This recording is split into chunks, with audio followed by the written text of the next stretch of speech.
Hello everyone, welcome back to another episode of r/EntitledParents.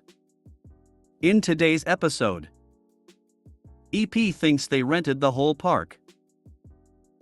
A greedy and narcissistic Karen demands money that she, legally, has no claim to. Dad demands me to take pictures of every room in the house I rented from him. Before we get started, make sure to subscribe so you will never miss a video. So let's get started. EP thinks they rented the whole park. I'm at a city park with my kids. We've been to this park a bunch. There is this one spot where there is a rocky hill, all tree covered. Nice and shady on a hot day. There is a playground and a pavilion at the top of the hill. We get up there and I immediately notice loud noises and I'm having to step over cables and extension cords. Someone rented the pavilion and set up not one, but 3 bounce houses around it. Great! So I have to give the disappointing news to my kids that even though they are surrounded by bounce houses, they cannot play in them since this is a private party, but they are free to go hit the playground. Everyone is cool. I sit on a bench as my kids go to town on the fake pirate ship when I hear hey. That's when ED, doing his best to imitate the situation from Jersey Shore, walks up to me and informs me that the playground is closed for a private party. I look at him and inform him that the public park does not close for private parties, and it sounds like he rented the pavilion nearby, which is fine, but doesn't give him exclusive use of the neighboring playground. He storms off and returns with a rental agreement and shoves it in my face, telling me to get my kids and leave. Right, so rental agreement is very clearly for the pavilion. All for the grand sum of $35 for 4 hours. How could any sensible adult think that $35 granted you exclusive use of a public playground? Moreover, why is it so important for you to have exclusive use of a public playground? I, again, point out to him that he rented the pavilion, not the park, and my kids won't go on his bounce houses and we won't go into his pavilion, but the playground is fair game for everyone. He begins hurling threats and I'm weighing just taking my kids and leaving to avoid this asshole. Then I decide I need to take a stand on principle. So I tell him to get off and proceed to use my phone to find the phone number for the park office. Our county staffs our parks. During the summer months they employ park rangers who have peace officer authority. I call the park ranger and tell him that there is trouble up at this shady playground and they need to come right away. Sure enough, as I'm getting off of the phone, Dolph returns with 2 of his meathead friends to tell me that they are ejecting me from the park. No, you're not. And if you touch me, I'm calling the cops and pressing charges. No anger, no rage. With this promise of action, however, one of them kind of widens his eyes and steps back, saying to his friend, "Just leave them alone, man." This guy, for some reason, does not want the police coming, and it is very obvious. The ringleader won't back down, however, and tries his best to get in my face, scream and yell. He grabs my arm, I remove his hand. All of this just as I see the ranger pull up, yell for everyone to step back from one another and come over. He shoves the rental contract into the chest of the ranger, telling him that I'm trespassing and he rented this space for the day for his kids' party. Now, normally I don't like posturing by law enforcement, but here it was pretty amusing. Ranger, touch me again and I'm arresting you. Reads contract, this is for renting the pavilion, you have use of the pavilion but the playground is open for public use. Hands it back also, your permit doesn't allow you to set up bounce houses. Where did you plug these in? Ranger follows the extension cords and sees that they ran them to the nearby public bathrooms. There was an outdoor outlet. It was locked. This dude cut the lock off so he could plug in his shit. Ranger comes back with the broken lock. Did you cut this lock? It was like that when I found it. Really? Because it was intact this morning. So some random person cut this lock and you just happened upon it within the last 2 hours? I guess. Long story short, he let them stay and let them keep the bounce castles because he didn't want to ruin a kid's party. He wrote the guy a citation for the broken lock and the unauthorized power use and banned him from the park for the remainder of the season after the party. Amazingly, this entire event was lost on my children, who barely noticed anything was going on, likely because of the compressor noise. At least one dude, regardless of reason, had the sense to step back and try to de-escalate. My guess is he had a warrant or was on probation. Because he was acting like a badass until I mentioned cops. As you said, though, whatever the reason, props to him for trying to shut it down. Dang. For being surrounded by bounce houses, this dude sure didn't have any joy in his life. One might say there was no spring in his step after the ranger got there. That park ranger had good sympathy. He didn't want to ruin the kids' party, but he still punished the guy. I guess it depends on the cop and the local laws, but I'm pretty sure if that happened where I am, they would have been forced to take down the bounce houses and unplug them, at the very least. Doubt they would have made them stop the party, but those bounce houses would be long gone. Who the hell thinks they can rent an entire public park? A greedy and narcissistic Karen demands money that she, legally, has no claim to. My friend, Charlotte, told me a few stories about her mom. Let's call her Karen, not their real names, of course. She gave me permission to share these with you. She sent me screenshots, I just translated them into English. I will share 2 stories with you for now. The first story. In my country, parents receive child support from the government until the child is 25 years old. If your child goes into education, you have to give this money to the child. Children can actually sue their parents for the child support. And according to my dad, keeping that money is considered fraud. So my friend found herself in dire need of money, as college students often do. So she asked her mom if she could give her the child support. Her mom completely freaked out and texted her something along the lines of, "My heating is broken.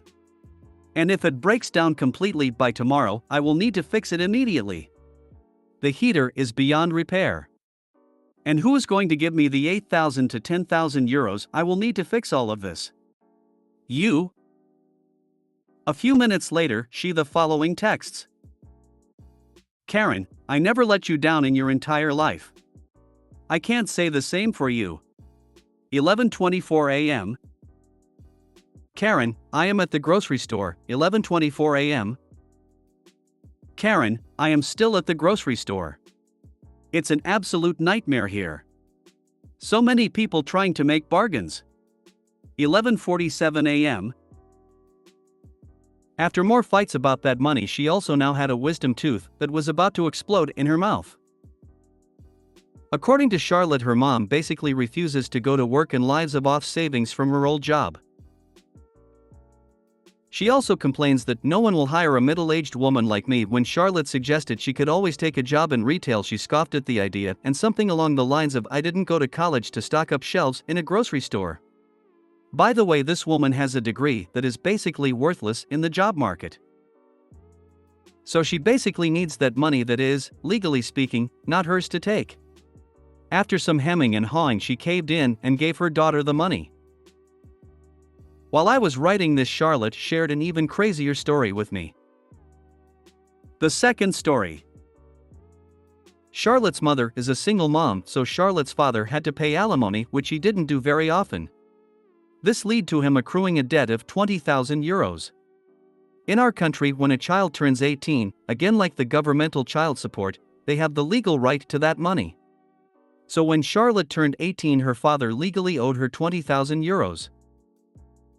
When her mom finds out about this, she loses her shit, saying that SHE deserved the money and not Charlotte, because Karen paid for her all her life and now she has a right to the money.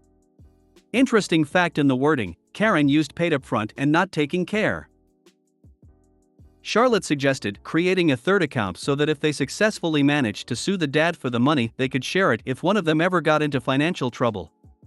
Karen lost it again, saying this is her money, and even threatened to go to a notary/lawyer to have the rights signed over to her.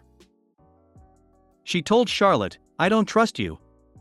You could keep 100 euros from that for yourself." So Charlotte gets a few official channels involved. A legal counsel and the government agency responsible for that. Karen wanted to get CC'd in all the emails so she could know what is going on. The legal counsel and the government people told her that this is against privacy laws. So she demanded Charlotte's email password so she could be up to date. Charlotte told her to get off. After that, Karen mentioned this thing several times during conversations, telling my friend that she is being greedy and arrogant. One day she got tired of all this and told her mother that if she wanted to have a normal conversation she could text her. Karen didn't text her for a year. After that she got mad at Charlotte for not texting her.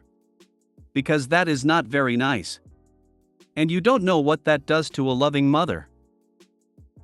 You want to know the punchline of all this? Charlotte's father is somewhere abroad. Nobody knows where. So he will probably never have to pay back 20,000 euros. I have a few more stories from Charlotte about her mother. Most of them are not as crazy as these two, but you get the picture.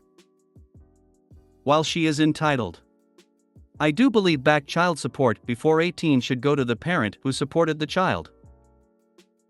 I'm very curious as to what country you live in. I've never heard of a government giving money monthly till the child is 25.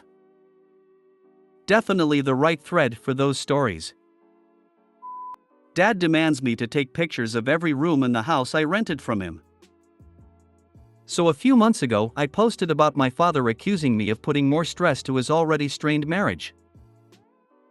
I just wish this would have been the end of his craziness, but it got even further now. A few weeks after the incident he came again and demanded me to take pictures of the house and rooms so he can put it up on the market. Thing is, it's forbidden to take pictures of the indoor rooms without the tenant's consent in our country. So this time I got my husband to tell him that we don't want to take pictures of our rooms, and instead my husband offered him to draw a floor plan. He immediately agreed to it and I thought this was the end of it. Ha! Ha! Stupid me should have known better. A few days later I found a passive-aggressive letter, I'll try to translate and post in the comments, in my mailbox. Basically threatening me to make pictures or otherwise interior exploration will be increased. Note that the house hadn't been put up for sale and still isn't put up for sale yet. So to make it easier for everyone I should obey, and in case I didn't know, termination letter is needed and has to be sent 3 months prior moving out. Mind you that in his home or rooms I'm not allowed to even open the door without a major meltdown of my stepmom. So this time I decided to burn bridges. I endured so many of his bullshit over the years that I just made a whole cleanup and wrote a letter as well, we'll also put in the comments, and as cherry on the top I sent our termination letter with it. I asked him to not contact us for a while. Yeah. He isn't good with keeping his distance. So he wrote another letter and threw it in our mailbox, see comments, I just ignored. Since then he tried to call multiple times, he hung out in front of our house trying to catch me or husband when we were leaving the house and wrote another letter.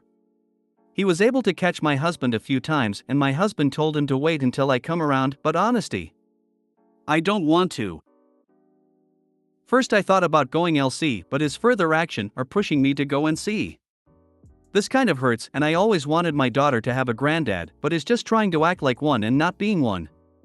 He even posted pictures of her on social media without our consent, and even though we asked him to take them down he didn't.